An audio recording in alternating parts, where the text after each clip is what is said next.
Mambo ni matatu. Ladies and gentlemen, good evening and welcome back to our channel once again. Yesterday, in my village, we buried over 20 people at once, the victims of Naki Secondary School bus accident. That's why I could not produce any video yesterday. But we are finally back. And I want us to talk about something which actually shocked me, but I was not surprised by it. Moses Kuria issued a strong warning to William Ruto's allies over their attacks on Mount Kenya. And for me, that warning by Moses Kuria is significant, politically speaking, because William Ruto's game plan for 2027 is simple. The first strategy is to divide the opposition. The greatest opposition to William Ruto's government as we speak comes from Mount Kenya. If the rest of the country can support the position taken by the Mount Kenya today, William Ruto will be one term. So William Ruto is trying so hard to ensure that the opposition, led by Rigathi Gachagua, is divided. The second strategy, which is actually why Moses Kuria responded ruthlessly to William Ruto's allies, is there is a sustained strategy by William Ruto's allies to rally the nation against Mount Kenya. In short, there is kind of 41 versus 42, which is now taking shape in the Republic of Kenya. And that is the warning Moses Kuria is issuing to the allies of William Ruto, especially Eden Duale. First of all, before I get into Moses Kuria's warning, I want you guys to listen to Eden Duale briefly. There is no superior community, there is no superior region, there is no superior religion here in Kenya. The Constitution provides, and William Ruto is becoming a victim of these political shenanigans because he wants to unite the people of Kenya.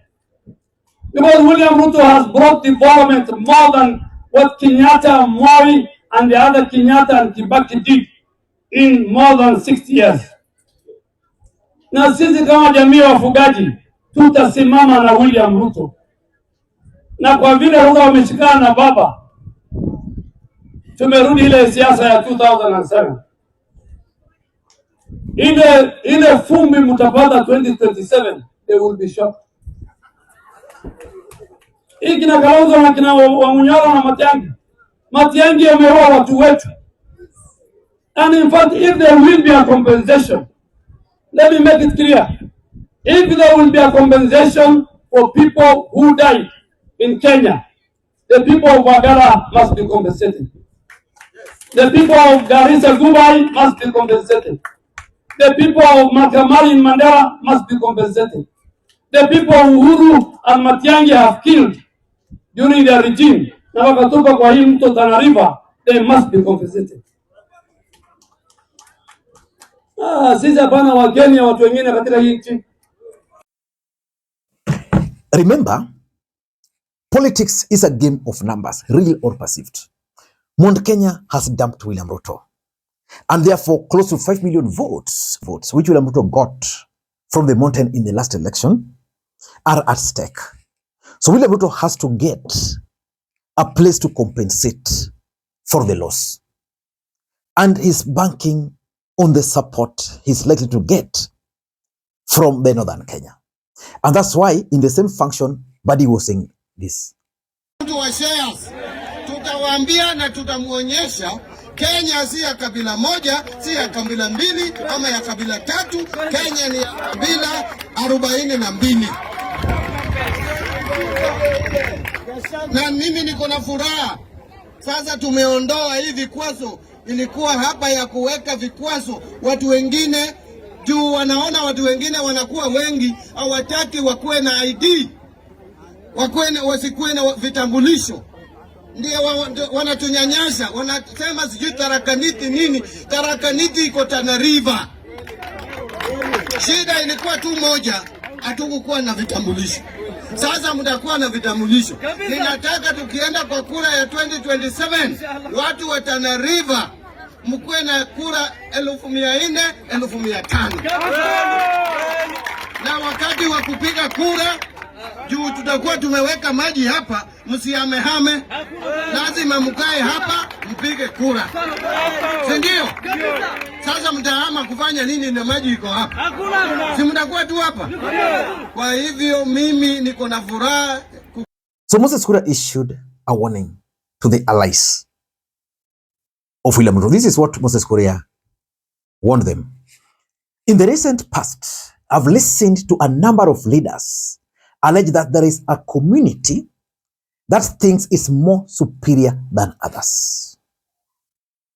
From Kamket to Mandago to Eden Duale in Balambama today. That was yesterday. Some of us have unapologetically said no to returning this country to the politics of negative ethnicity. Listen, equally,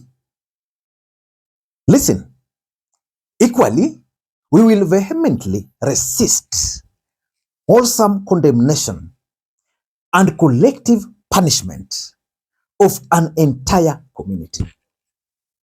If you have a problem with any individual from the mountain community, do not take it out against an entire people. If Mount Kenya people have eaten your goat Kamket, Mandago, Oldwale, do let me know. I will pay you back. Do not drive our backs against the wall. A point of no return may lead to very unintended consequences. What consequence do you think Moses Kuria is referring to here?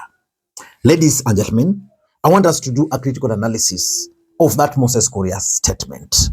Before you do that, for those who are watching this channel for the first time, please take a second or two, click the subscribe button so that next time we produce a video like this, YouTube will automatically notify you. And to the subscribers, I want to continue thanking you guys for your continued support. Because without that support, this channel cannot be where it is. Ladies and gentlemen, my first take on this Moses Kuria statement is that Moses Kuria is actually ready to break ranks or to dump William Ruto after his resignation. 1 month ago, Moses Kuria tendered his resignation to the president as an advisor on economic affairs. And there were speculations that the reason why Moses Kuria resigned from William Ruto's government was that he was going to work with William Ruto clandestinely to sabotage or to frustrate Rigathi Gachagua in the mountain. But I doubt if that's the case.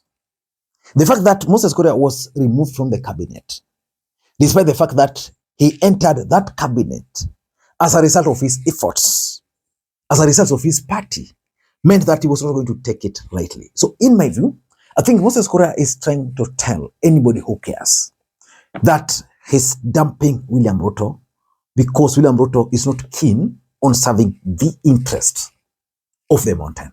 That's why he's sending that particular message. Number two, Moses Kuria is also keen on emerging as the defender of the mountain. Why do you think the residents of the mountain have embraced Rigathi Gachagua? For me, they embraced Rigathi Gachagua for two main reasons.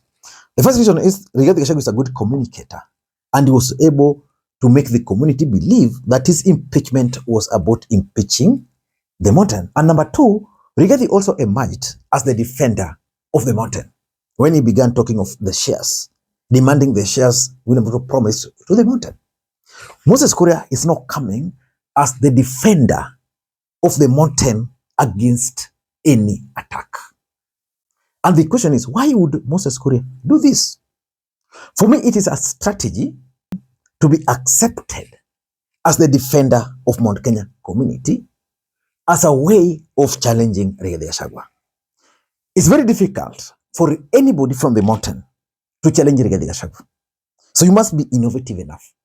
Moses Kuria is innovative and is coming up with a strategy where the community will feel, okay, this guy is really defending us. Then after defending the community, after being accepted, then he can now go ahead and challenge Rigathi Gachagua, because I'm 100% sure, for those who've been on this channel, I've always opined that Moses Kuria, in my view, is the only person who can challenge Rigathi Gachagua in the mountain successfully. The rest can just make noise. They cannot. But for Moses Kuria, because it's normally acceptable, Moses Kuria would go to these events, Mount Kenya events, be it music or whatever. Everybody would be shouted down, even when he was in the government. But for him, would be welcomed. So he has that ability. So he wants to use it as a strategy to be accepted as a community leader. Number two, Moses Kuria is also keen on becoming Mount Kenya kingpin. Remember, before Ruto Rigathi fallout began, Moses Kuria had started preparing grounds to be Mount Kenya kingpin. He had started organizing events. He had started consolidating the mountain. By emerging as the defender of the community can easily embrace him as their kingpin. And that is why he's defending, he's attacking these allies of William Ruto. Number three, and this is something I keep on asking myself. Kenya will go into general election in 2027. Mount Kenya has the highest number of votes. Do you think Mount Kenya will not produce a serious presidential candidate?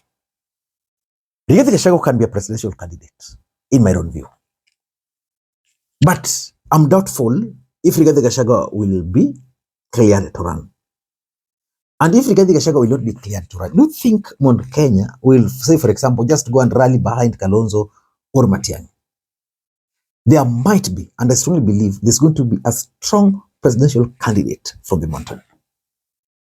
That is where I'm seeing Moses Kuria. Number three, Moses Kuria is also reminding Ruto. Number three, and I think this is serious, Moses Kuria is also reminding William Ruto about the value of Mount Kenya votes. That they should never be taken lightly. That the mountain voted for William Ruto, and today, William Ruto's allies from the cabinet are targeting the same people who placed them in power. And lastly, this is a warning, indirect one, to William Ruto. Moses Kuria is warning William Ruto that if you continue, I'll declare war. Moses Kuria was the first leader from the mountain to take on Uhuru Kenyatta. At that time, Moses Kuria was the member of parliament for Gatundu South, representing the president. So taking on Ruto, in my view, is not going to be a big problem for Moses Kuria. Until next time, this is Lee Makwiny. Bye-bye.